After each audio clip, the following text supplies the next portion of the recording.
Hi students, welcome to Karunya Physics classes. So AP Junior Inter IP series lo nana laws of motion 2 marks questions complete chestunnanu. But aa 2 marks questions complete avvalante already 1 marks questions, 4 marks 7 questions oka video, 8th question banking of roads with all concepts cover చేస్తూ ఒక video చేసింటాను నాన్న.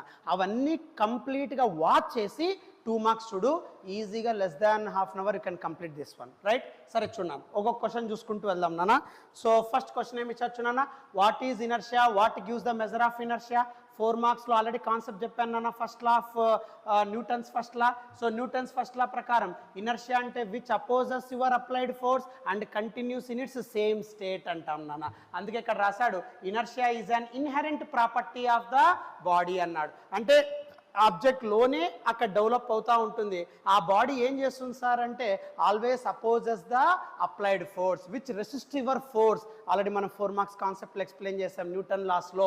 క్లారిటీగా video watch అయ్యి నీకు clarity వస్తుంది. So కాబట్టి inertia అంటే inherent property which resist any change in it state. అంటే it always continues in its own state నాన్న. It does not change it state అంటాం, దాని ఇనర్షియా అంటాం.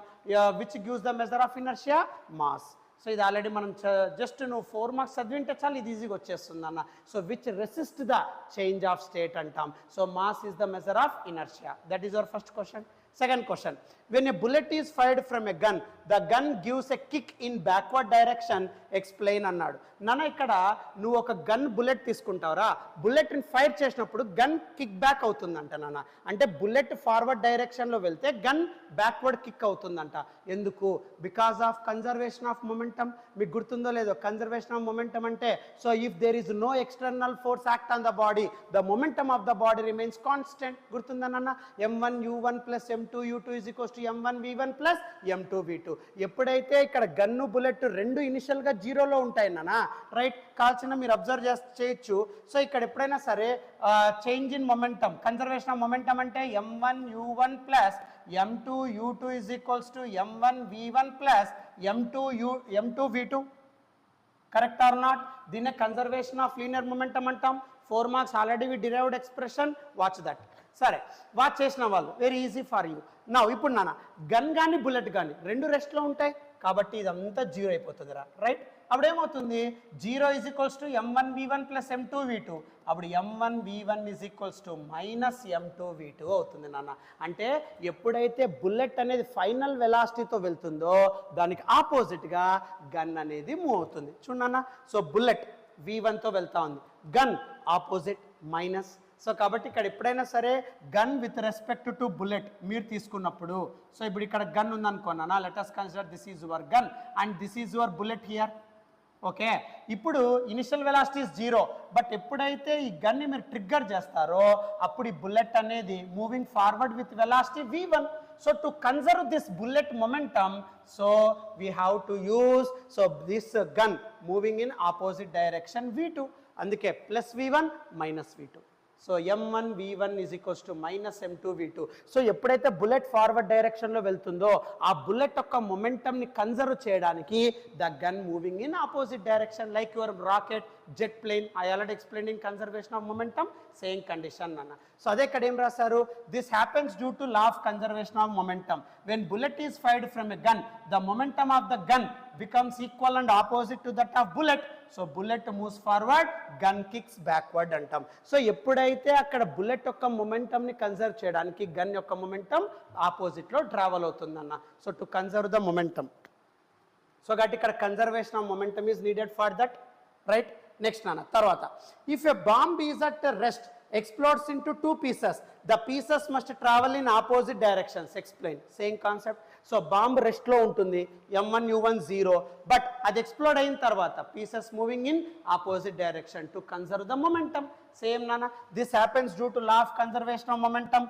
Bomb explodes, 2 pieces must have equal and opposite momentum so that they travel in opposite directions. So ఒక పీస్ని నువ్వు conserve చేయడానికి ఇంకో piece opposite డైరెక్షన్లో వెళ్ళి ఆ మొమెంటమ్ని ఈక్వల్ చేస్తుంది నాన్న. ఎప్పుడైనా సరే ఒక బుల్లెట్ ముందరికి వెళ్ళినప్పుడు గన్ బ్యాక్వర్డ్ ఎందుకు వెళ్తుంది సార్ అంటే ఆ బుల్లెట్ యొక్క మొమెంటమ్ని కాన్స్టెంట్ చేయడానికి. అలాగే ఇక్కడ కూడా బాంబ్ అనేది ఫస్ట్ ఇనిషియల్లీ రెస్ట్లో ఉంటుంది, బట్ అది ఎక్స్ప్లోడ్ అయిన తర్వాత ఆ పీసెస్ అన్ని కూడా ఆపోజిట్ డైరెక్షన్లో ఫ్లై ఆఫ్ అవుతాయి. ఎందుకు సార్? ఒక పీస్ ఏ డైరెక్షన్లో వెళ్తుందో దాని యొక్క మొమెంటం వేరే మొమెంటంని కన్జర్వ్ చేయడానికి, వేరే పీస్ యొక్క మొమెంటంని కన్జర్వ్ చేయడానికి it moves in opposite direction. So కాబట్టి అక్కడ conservation of momentum holds good కావాలి అంటే m1v1 -m2v2 మెయింటైన్ అవుతుంది. అంటే అక్కడ 2 పీసెస్ ఆపోజిట్ డైరెక్షన్లో వెళ్ళాలి. So take screen shot for this one. Take screen shot.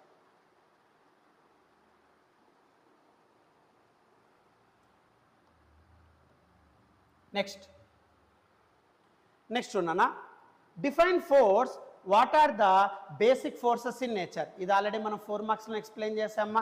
So force అంటే which changes the state of a body from rest to motion, motion to rest, to change the direction. I already told you in 4 marks, watch that video, దానికి answer వస్తుంది. So నేచర్లో 4 forces ఉన్నాయని చెప్పింటాం.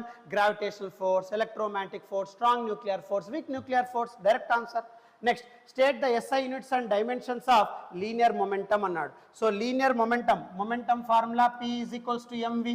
అంతేనా? Units ఏం రాయొచ్చు? kg m/s, right. So దాన్ని సింపుల్గా dimension formula రాయాలంటే m మాస్ అమ్మ, వెలాసిటీ L⁻⁻1. అదే ఇక్కడ రాసిండేది నాన్న, simple. Next, state the SI and units dimensions of impulse. Impulse అంటే J = force into, right. So force into dt. గుర్తుందా? ఇంపల్స్ అంటే large amount of force acting in small interval of time. So కాబట్టి ఇక్కడ Newton second. So dimension formula force అంటే mL⁻² into time T⁻1 అంటే అప్పుడు mL⁻1. That is your dimension formula. So dimension formula for momentum, dimension formula for impulse same. అందుకే మీకు ఇంకోటి కూడా చెప్పింటాను, J = ΔP అని కూడా చెప్పింటాను 4 మార్క్స్. ఐ ఆల్రెడీ టోల్డ్ నానా, వాచ్ దట్ వీడియో. సో ఇది 4, 5, 6. Take screen shot.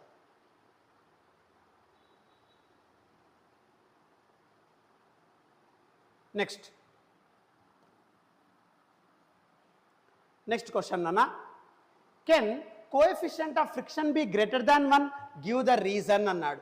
మామూలుగా coefficient of friction greater than 1 ఉంటుంది అంటే జనరల్గా ప్రాక్టికల్గా తీసుకుంటే coefficient of friction that is mu value always less than 1 అని చెప్తాం నాన్న. ఎందుకంటే 0 ఉందంటే అక్కడ నథింగ్ బట్ అక్కడ ఫ్రిక్షన్ లేదు అని అర్థం, 1 ఉందంటే రఫ్ సర్ఫేస్ అని అర్థం. ఎప్పుడైతే ఇక్కడ మ్యూ వాల్యూ ఎప్పుడు ఎలా ఉంటుంది సార్ అంటే 0 to 1 అన్న. మ్యూ ఉంది అంటే స్మూత్ సర్ఫేస్ రా, 1 ఉంది అంటే రఫ్ సర్ఫేస్ నాన్న. సో కాబట్టి ఇక్కడ ఎప్పుడైనా సరే స్మూత్ సర్ఫేస్ ఉందంటే ఫ్రిక్షన్ లేదు, బాడీ స్లైడ్ అవుతుంది, ఫ్రిక్షన్ తగ్గిపోతుంది, బాడీ యొక్క మోషన్ ఎక్కువగా ఉంది అని అర్థం. అదే రఫ్ సర్ఫేస్ ఉందనుకోండి, ఫ్రిక్షన్ ఎక్కువగా ఉంది, opposition force will be also very high అని చెప్తాం. కాబట్టి జనరల్గా లెస్ దాన్ 1 ఉంటుంది, కానీ గ్రేటర్ దాన్ 1 కూడా ఉండొచ్చు, నేను అదేం తప్పని చెప్పట్లేదు. But yes, in general coefficient of friction less than 1. మామూలుగా అయితే coefficient of friction greater than 1 ఉండొచ్చా? ఎస్ ఉండొచ్చు, కానీ జనరల్గా మాట్లాడితే మాత్రం coefficient of friction less than 1. So ఇప్పుడు నువ్వు surfaces polished heavily, then adhesive అంటే అట్రాక్టింగ్ అని అర్థం. Adhesive forces between the molecules increases and then coefficient of friction greater than 1. So greater than 1 ఉండకూడదని చెప్పట్లేదు, జనరలీ ఉండదు. ఒకవేళ ఉంటే ఏమవుతుంది సార్? అప్పుడు నువ్వు హెవీ పాలిష్ చేయాలి. అంటే 2 సర్ఫేసెస్ మధ్య హెవీ పాలిష్ చేసినప్పుడు మోర్ అట్రాక్షన్ ఫోర్స్ డెవలప్ అవుతాయి, ఇర్రెగ్యులారిటీస్ మోర్ ఇంటర్లాక్ అవుతాయి, అప్పుడు coefficient of friction greater than 1 అవుతుంది అంటున్నాడు. అంతే. Take screen shot.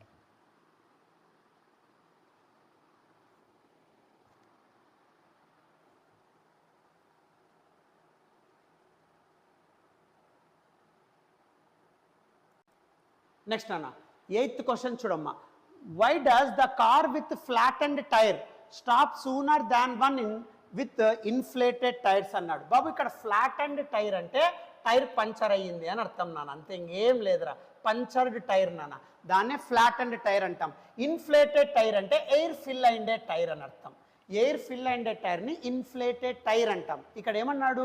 Why does the car with punctured tyre stop sooner than one with inflated tyre అన్నాడు. So ఎప్పుడు కూడా టైర్ పంచర్ అయిన టైర్ తొందరగా స్టాప్ అవుతుందంట when compared with air filled tyre.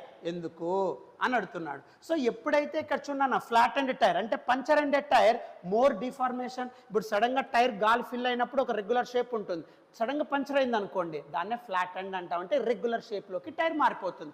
దానివల్ల ఏమవుతుంది, rolling friction becomes more to the tyre, hence a car with flat and tyre comes to rest sooner than with a inflated tyre అంటాం. So ఎప్పుడైతే నీకు deformation జరుగుతుందో rolling friction అనేది ఎక్కువ ఉంటుంది, ఆ రోలింగ్ ఫ్రిక్షన్ వల్ల తొందరగా స్టాప్ అవుతుంది అంటాం. బట్ అదే నీకు ఫ్లేటెడ్ టైర్ అంటే ఇన్ఫ్లేటెడ్ టైర్ ఎయిర్ ఎక్కువగా ఫిల్ అయింది అనుకోనా, అక్కడ nothing but so very less amount of friction will be maintained అన్న, సో దట్ అక్కడ మోషన్ ఎక్కువగా ఉంటుంది, తొందరగా స్టాప్ కాదు. Simple. So take screen shot. That is your 8th one. Next 9th one మా, a horse has to pull harder during the start of motion than later explain అన్నాడు. బాబు ఇక్కడ ఒక హార్స్ కార్ట్ని ఓకే, సో ఫస్ట్ స్టార్టింగ్లో హార్డర్గా pull చేస్తుందంట దాన్ later.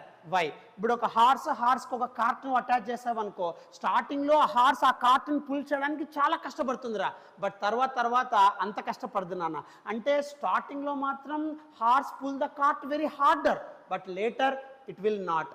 What is the reason for that అన్నాడు. So స్టార్టింగ్లో ఏముంటుంది, స్టాటిక్ ఫ్రిక్షన్ ఉంటుందిరా, అంటే నథింగ్ బట్ ఆ హార్స్ కార్ట్కి రోడ్డుకి ఆ టైర్ అండ్ రోడ్డు మధ్య ఉండే ఇర్రెగ్యులారిటీస్ అక్కడ ఇంటర్లాక్ అయిపోతాయి. ఆ ఇర్రెగ్యులారిటీస్ ఇంటర్లాక్ అవ్వడం వల్ల ఏమైపోతుంది, సో అక్కడ స్టాటిక్ ఫ్రిక్షన్ డెవలప్ అయ్యి ఆ హార్స్ ఎంత పుల్ చేయాలన్నా అక్కడ స్టాటిక్ ఫ్రిక్షన్ ఆపోజిట్గా యాక్ట్ అయ్యి అది అపోజ్ చేస్తూ ఉంటుంది నాన్న. అందుకే ఆ కార్ట్ డ్రైవర్, ఆ హార్స్ డ్రైవర్ ఏం చేస్తాడు, కొడతా ఉంటాడు ఆ హార్స్ని. సో అప్పుడు అది చాలా బలంగా, అంటే అక్కడ డెవలప్ అయ్యే స్టాటిక్ ఫ్రిక్షన్ కంటే ఈ హార్స్ ఎక్కువ ఎక్స్టర్నల్ ఫోర్స్తో పుల్ చేస్తుంది, దానివల్ల ఫ్రిక్షన్ రెడ్యూస్ అయిపోతుంది, అప్పుడు కార్ట్ ఈజీగా మూవ్ అవుతుంది నాన్న. అప్పుడు మూవ్ అవుతున్నప్పుడు డెవలప్ అయ్యే ఫ్రిక్షన్నే కైనెటిక్ ఫ్రిక్షన్. అందుకే starting harder, later it will smoother. So this is the reason. So ఇక్కడ చూడమ్మా, before starting the motion horse has static friction and later it will be converted to kinetic friction. But static friction is more than kinetic friction. Hence, horse has to exert greater force during the start than later. Simple answer, right? Next, what happens to the coefficient of friction if weight of the body is doubled అన్నాడు. నాన్న ఇక్కడ ఎప్పుడైనా సరే friction always depends on normal reaction, weight మీద డిపెండ్ కాదు. సో కాబట్టి వెయిట్ డబుల్ అవుతానా ఫ్రిక్షన్ ఏం మారదు బాబు. సో కాబట్టి friction remains constant as it is independent of weight of the body. So take screenshot.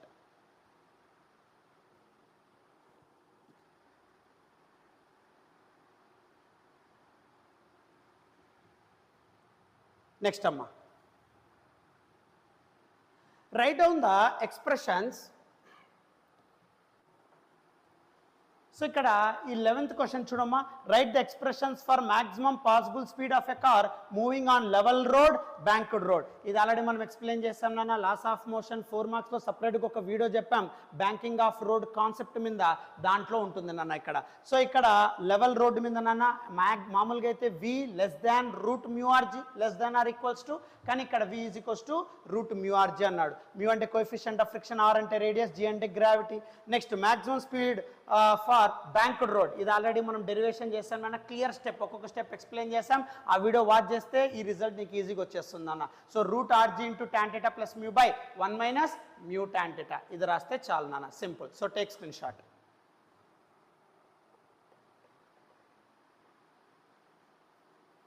So ఇప్పుడు ఇక్కడ లాస్ ఆఫ్ మోషన్లో 1 మార్క్ ఆల్రెడీ అయిపోయింది, 4 మార్క్స్ 1 to 7 క్వశ్చన్స్ ఒక వీడియో చేసి ఉంటాను, 8th question banking of road మీద ఒక వీడియో చేసి ఉంటాను, 2 మార్క్స్ ఆల్ కంప్లీట్ అయినాయి నాన్న, రైట్? Thank you.